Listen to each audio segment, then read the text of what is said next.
akụkọ ụwa na njikọta mgbasa ozi ekene gị Ibolachi nnọọ n'akụkọ ụwa nke ụtụtụ tata bụ Mọnde ma bụrụ abalị mbụ n'ọnwa Eprel ka ndọkwa gị aka na ntị ekwekwana ka aghọrị aghụ na April Fool. Aha m bụ Obianuju Egolum ka anyị gaa n'iru n'akụkọ ụwa. Na mbụ ahịrịokwu ndị a ga-aghọrọ anyị isi akụkọ. Anambra steeti abụgo ndị nwere ọla bronze na ihe mmemme ịsọrịta mpi nke afọ 2019 ndị maara nke ekwe na-akụ n'ihe metụtara ọrụ injinia sayensị na nka na ụzụ nke a kpọrọ Festival of Engineering, Science and Technology IFES na Tunisia. Tata bụ abalị mbụ nke ọnwa April bụrụ ụbọchị eguzobe n'ụwa a na-emerube a na-akpọ April Fool Day. Gọọmenti etiti ekwuona n'oge na-adịghị anya na a ga-eguzobe ụmụ akụrụngwa dịgasị iche iche a ga-eji na-emepụta kashu na steeti anọ enwere n'ala anyị bụ Naịjirịa. Na mba ofesi anyị na-anụ na idei mmiri ji ọsọ ọsọ ekwocharigo ma bukọrọ ndị mmadụ na ngwongwo ha na Afghanistan. N'ebe a ka akụkọ ụwa anyị gbadoro isi ka anyị gazie n'iru ịnụrụ akụkọ ụwa ka ọra n'uju. Ndị nnọchiteanya Anambra steeti bụ ndị sitere n'ụlọ akwụkwọ St. John's Technical College Alọ enwetago ọla bronze n'ihe mmemme emere maka afọ 2019 anyị nọ n'ime International Festival of Engineering, Science and Technology IFES na Tunisia. Ya bụ ihe mmemme bụ ịmara nke ndị ekwe na-akụ ụmụ akwụkwọ ndị na-emete nke ọma. Ka anyị wetara gị ka o si wee gaa n'ime studio anyị. Akwụkwọ nke Kọmishọna nke Basic Education Ọkammụta Kate Omenụgha gụpụtara ọ sịrị na a na-atụ anya na ya bụ otu ga-alọta Naịjirịa n'ụbọchị Satọde ma kwukwa na St. John Technical College nke bụ ụlọ akwụkwọ ndị ụka nwe ka ọchịchị Obianọ rụgharịrị. N'okwu ya onye isi ya bụ ụlọ akwụkwọ Reverend Father Francis sịrị na asọmpi teknụzụ a bụ nke ga-adị n'etiti ụmụaka dị afọ 11 nakwa afọ 24 bụ ndị a ga-enye ohere ịmapụta ihe ọlụ teknụzụ. Father Francis kọwara na ya bụ ụlọ akwụkwọ asọgori mpi n'ihe gbasara ọkụ latrik na teknụzụ ndị ọzọ nke ha jiri ihe ha mepụtara n'onwe ha were sọ. O kwuru na mba 31 bụ ndị nọ mgbe a sọrọ ya bụ mpi na ihe ngosi nke dị 251.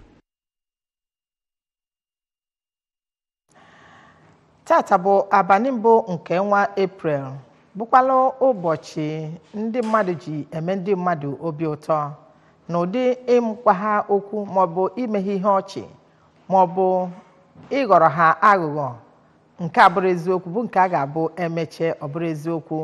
Na mkpokọta a na-akpụ ya April Fool.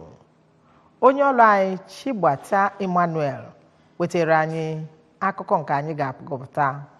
Ọ sị na oge eji jụọ ndị mmadụ maka ya bụ ụbọchị na akọwara na taa bụ abalị mbụ nke ọnwa April bụkwa anụ mgbe a nọ wee na-akọ ma ọkwanụ ịghọrọ mmadụ aghụghọ ịghọrọ ya n'ụdị nke ga-egosi na ya bụ ihe bụ eziokwu.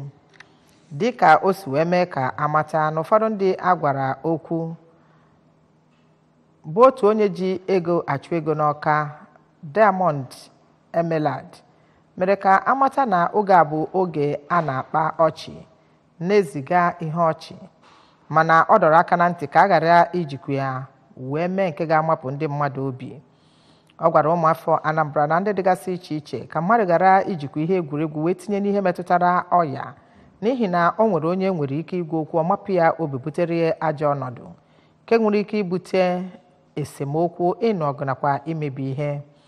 Ka ọ dịgodu otu nwata akwụkwọ na Federal Polytechnic Oko Uche Chineke mere ka amata na tata bụ ụbọchị mbụ nke ọnwa April eji eme April Fool na-ejighị eme ndị iro kata maka ewere emete ndị enyi.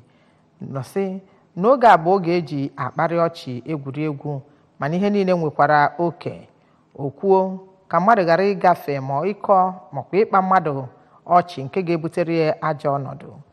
N'okwu nke ka otu onye ji ego achụ ego bụ Ọkammero Stephen mere ka amata na ihe mmemme nke afọ a tata bụ abalị mbụ nke ọnwa Eprel kwesịrị ka anyị tinye na ịfụ na anyị mere ndị mmadụ obi ụtọ ma zere ihe ọbụla ga-ebute tigbue zọgbue.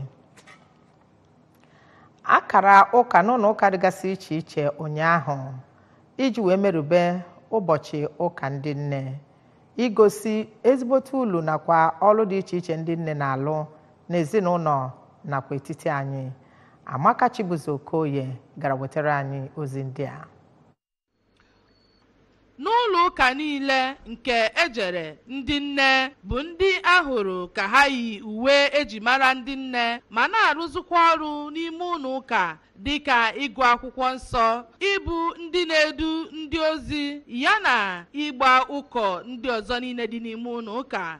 Onye Archdeacon nke Cathedral Church of St. Faith Ọka, Venerable Samuel Okonkwo sịrị na Chineke nyere ụmụ nwanyị onyinye amara nke iji wee nwee obi umeala dị uchu wee na-ekpekwa ekpere, wee sị na ọ dị mkpa ịbụ ezigbo nwanyị nke a ga-eṅomi wee na-adụzi ha ọdụ ka ha na-esoro ụkpụrụ nke Virgin Mary bụ nne nke Jizọs Kraịst. Venerable Okonkwo kwararịrị na ajọ obibi enwere na ezinụlọ n'oge ugbu a wee yọzie ndị nna ka ha hụ nwunye ha n'anya ma kwanyere ha ugwu, nyere aka n'ịzụlite ụmụ ha ka ụmụ ha wee bụrụ ndị nke ga-abara ha uru ya na ndị ọzọ niile. Na St. Joseph the Worker Chaplaincy Unizik Permanent Site Ọka, Reverend Father Professor Josephat Ogwuejiofọ sịrị na ndị nne bụ ndị nwere obi umeala iji wee rụọ ọrụ dị iche iche wee nyere ndị mmadụ aka n'ụdị dị iche iche,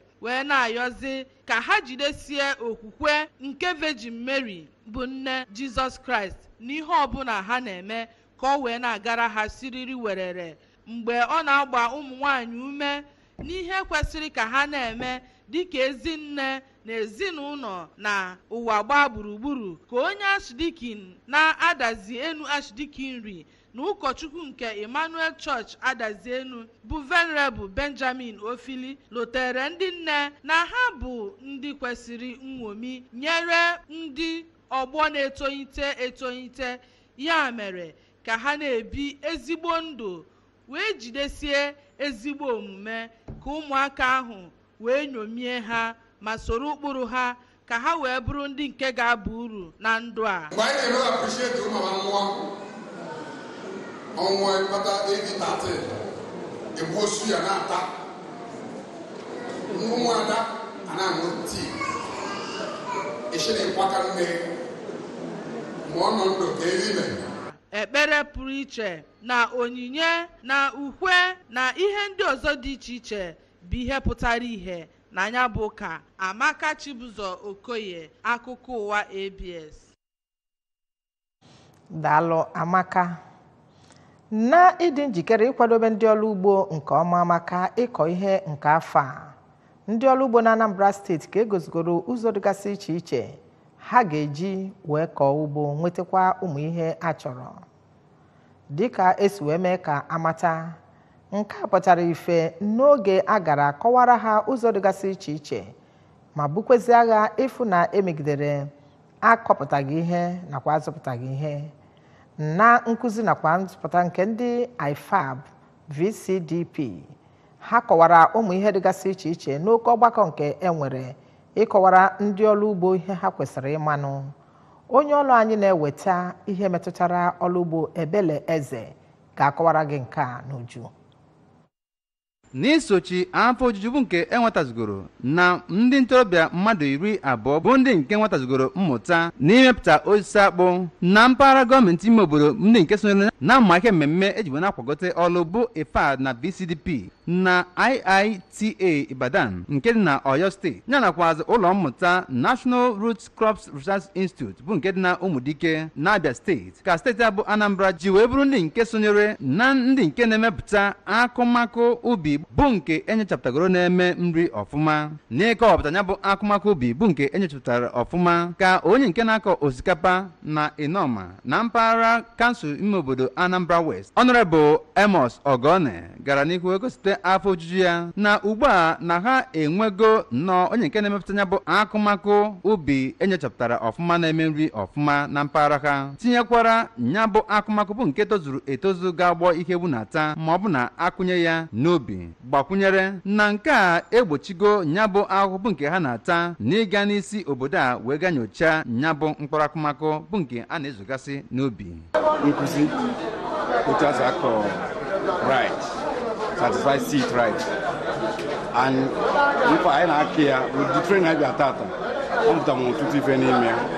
otu onye na-emepụta osisi akpụ bụ onye nke nọ na Nando na mpaghara kansụl ime obodo Anambra East bụ Oriakụ Teresa Okenu gara n'ihu wee kọwaa na osisi akpụ bụzi nke a na-akọ ugboro 3 dịka o mere ka amata na aga n'ihu wee na-akọ ya ọ na-emezi ka ihe ndị nke ọ na-amịta yara ịgba nri ọfụma. Na mbụ n'okwu ya ka onye nke na-akụ maka ya bụ ama ihe mmemme ejiwe na-akwagote akọmọlụ ugbo IFAD VCDP bụ Maazị Nnamdi Agụncha gara n'ihu wee gwa ha ka ha gbaza mbọ wee chọpụtagasịa ohere ndị ọzọ bụ nke ga-eme ka ha wee na-aga n'ihu n'ọlụ ha na-alụ. Maazị Agụncha mara ọkwa na ha ga-aga wee zụta ya bụ mkpụrụ akụmakụ bi niile bụ ndị nke enyochapụtagoro ga-eme nri ọfụma n'ime steeti a iji wee gaa n'ihu wee na-ebunye ndị nke na-akọ ọrụ ugbo na steeti a ma na-enyekwara ha aka n'ihe nke ha na-eme. Onye nke na-akụ maka ya bụ ama ike mmemme otu Youth Gender Institution and Mainstreaming na ime obodo nke steeti a nyere mmemme IFAD CDP bụ Maazị Ikechukwu Anyasie gara n'ihu wee kwuo na ya bụ ama ihe mmemme ahụ bụzi nke ebumnobi ya bụ ime ka ndị nke mara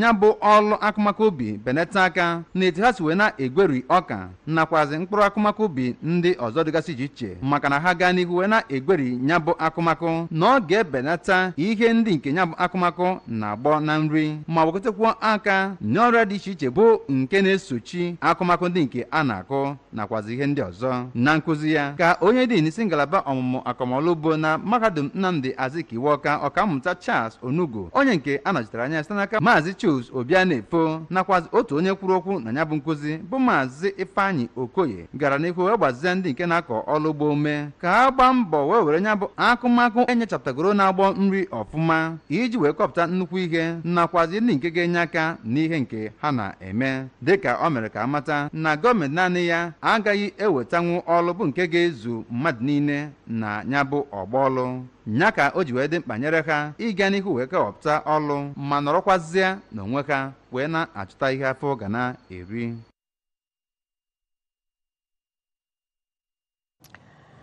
Gọọmenti etiti ekwuona na amụma na ha akọla ọnụ otu a ga-esi wee guzobe na steeti 4 enwere n'ala anyị bụ Naịjirịa ịdị na-emepụta mkpụrụ kashu si n'otu a wee nye ọrụ maka ndị enweghị ọrụ kepụtakwa akụnụba n'obodo anyị bụ Naịjirịa. Chief Audu Ogbe bụ minista na-ahụ maka ọrụ ugbo nakwa ihe a na-esi na enweta mee ka amata nke a na Abuja. Ọ sịrị na nke a ga-ebenata oke ịdị na-emefu mkpụrụ kashu nakwa igbu oge a na-enwe n'ịtụpụ ya bụ kashu na mba ofesi. O kwukwa na ọ ga-aga ịfụ na igbu oge a na-egbu n'ihe metụtara iwepụ kashu na mba ofesi na ụdị nwetakwa ego nakwa ịdị na-achọgharị mkpụrụ kashu n'ebe dịgasị iche iche nke ga-akwụsị maka na ala anyị bụ Naịjirịa ga-enwe mkpụrụ kashu a nke ọ ga na-ezipụ n'ebe ndị ọzọ na-abụghị ịdị na-enwe ụmụakara ngwa. O mere ka amata na steeti ndị a na-enegara anya ga-eme nke a gụnyere Enugu, Benue, Kogi nakwa Oyo steeti. Na ọnọdụ azụmahịa ụlọọrụ NNPC n'ala anyị bụ Naịjirịa dọọ n'aka na ntị dọgara ndị ahụ na-azụrụ mmanụ n'aka ha na enwere ego na-ekwuru a na-ele mmanụ ọkụ bụ nke eji akwọ ụgbọala bụ petrol. Ọ sịrị ka amata na enwekwara ego one dịka esi wee nye n'iwu. N'okwu ya na Abuja site n'aka Group General Manager Group Public Affairs Division Maazị Ndụ Ụgha Mmadụ, ọ sịrị na ndị NNPC nwere ego one eguzobere a ga na-ele mmanụ ọkụ bụkwanụ nke ọka kwụ. Ọ sị na ego a bụ 100 naira na naira 33 na ụmụaka bụ 28. Dịka NNPC si wee mee ka amata ha dọrọ aka na ntị ka a ghara ịgafekwa ego ekwuru ya, ka ọ ghara ịgafe ego ga-adị 100 naira na naira 45 bụ nke a na-ele 1 lita, dịka ụgha mmadụ si wee mee ka amata na ndị na-ebupụ ya bụ mmanụ na ọ karịchasịa ego a ga-eli bụ ya bụ ego ekwuru bụkwanụ nke ha ga-eji wee zụta ma lesị ndị mmadụ, na ndị ga-azụrụzi ya azụrụ nwere ego ekwuru ka a ghara ịgafe na ya bụ ego n'ihi na ọ bụ ọnọdụ ịda iwu. Anyị na-anụ na idei mmiri ji ọsọ ọsọ wee na-ekwo akpago mkpamkpa na ọdịda anyanwụ Afghanistan. Opekata mpe ya bụrụ mmadụ do 35 bụ ndị anyị nụrụ na idei mmiri bibisiri be ha ma bukọrọ ngwongwo ha niile, na ha enwezi ebe obibi. Ezinụlọ dịgasị iche iche dịka okwupụta okwu na ya bụ obodo si wee mee ka amata bụ ndị nọzi n'ọnọdụ amaghịzi ha ga-eme n'ihi na ha enweghị ebe obibi. Ihe butere ya bụ oke idei mmiri ka e kwuru na ọ bụ nnukwute mmiri ozuzo bụ nke malitere ụbọchị Tọzdee ma wee zoo banye ebe dịgasị iche iche baa na prọvinsị lụrụ 7. Prọvinsị ndị a dịka Hasti Bahadris wee mee ka amata bụ okwufute okwu ndị Afghan. O mere ka amata na prọvinsị ndị a ọ bara na o gburu ndị mmadụ ma mebichie ihe. O kwuru na opekata mpe ya bụrụ mmadụ 12 bụ ndị egburu na prọvinsị nke akpọrọ Faryab, gbuo mmadụ 10 na prọvinsị nke akpọrọ Herat, mmadụ 8 ka egburu na Baghesh prọvinsị nakwa mmadụ 5 na Balk prọvinsị, dịka o si wee gwakwa ndị nta akụkọ na mkpokọta ihe lụrụ ụlọ 3,000 bụ ihe oke idei mmiri a bibisiri. Nke a bụzi maka ọnọdụ egwuregwu. Otu Nigerian Football Federation bụ NFF nakwa ndị I2 achịkọwago amụma nke ha kwuru na a ga-eme tata. Amụma a bụ nke dị n'okpuru ndị NFF na ndị AITEO. Ya bụ ihe mmemme bụ iji wee nekọta afọ ndị gbara mbọ n'ihe metụtara egwuregwu bọọlụ inye ha ihe nrite award. Ya bụ ihe mmemme ga-ewere ọnọdụ tata na Eko Hotels and Suites, Lagos. Ya bụ ihe mmemme ka e kwuru na ọ ga-amalite n'elekere 6:15 n'oge uhuruchi. Ebumnobi bụ na ndị otu Super Eagles ndị afọ 1994 bụ ndị ahụ gbara oke bọọlụ dị egwu na mba United States nke Amerịka bulitere iko bụkwana ndị a ga-anabata wee nye ha ihe nrita ma sikwa ha daalụ nne n'ihi na ha bulitere afa obodo anyị bụ Naịjirịa enu. Oke ihe mmemme ekwuru a ga-eme, ya bụ ihe mmemme bụ nke ekwuru na a ga-eme na ngwụcha izuụka na Eko Hotels and Suites, Victoria Island, Lagos. Vice President ndị NFF Barrister Seyi Akinwumi bụ onye isi oche kọmiti na-achịkọba ya bụ ihe mmemme kwuru na ihe mmemme a ha ga-eme bụ nke ga-ama oke mma n'ihi na ha chịkọbara onwe ha nke ọma, chịkọpụta ụmụ ihe dịgasị iche iche a ga-etinye, na ọ ga-aka nke mbụ emeburu n'ihi na ha sitere na ihe mbụ nke emeburu wee mụrụ akọ ebe ha ga-ahazizi nke ọma ka o wee makarịsịa karịa ka nke mbụ ha meburu.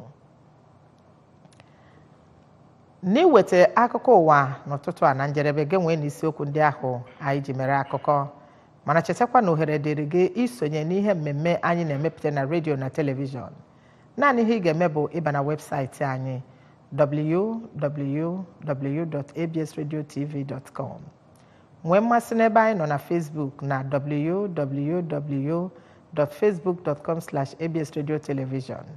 Soela anyị na Instagram na ABS Radio TV. N'iweta akụkọ ụwa n'ụtụtụ a na njedebe gị nwee n'isiokwu ndị ahụ anyị ji mere akụkọ. Anambra steeti abụgoro ndị nwere mmeri ma nweta ọla ọcha bronze maka mmemme afọ 2019 International Festival of Engineering, Science and Technology bụ nke akpọrọ IFES na Tunisia. Tata bụ abalị mbụ nke ọnwa April bụ nke a na-akpọ April Fool Day.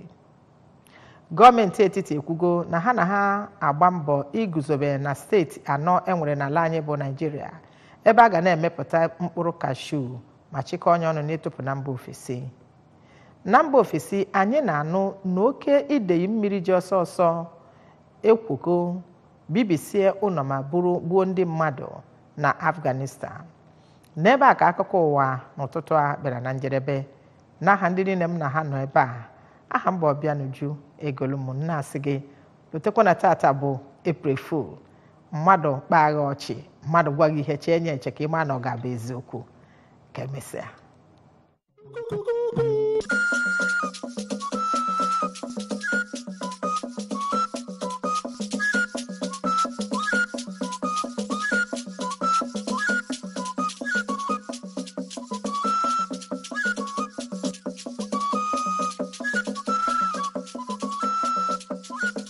Akụkọ ụwa na njikọta mgbasa ozi ABS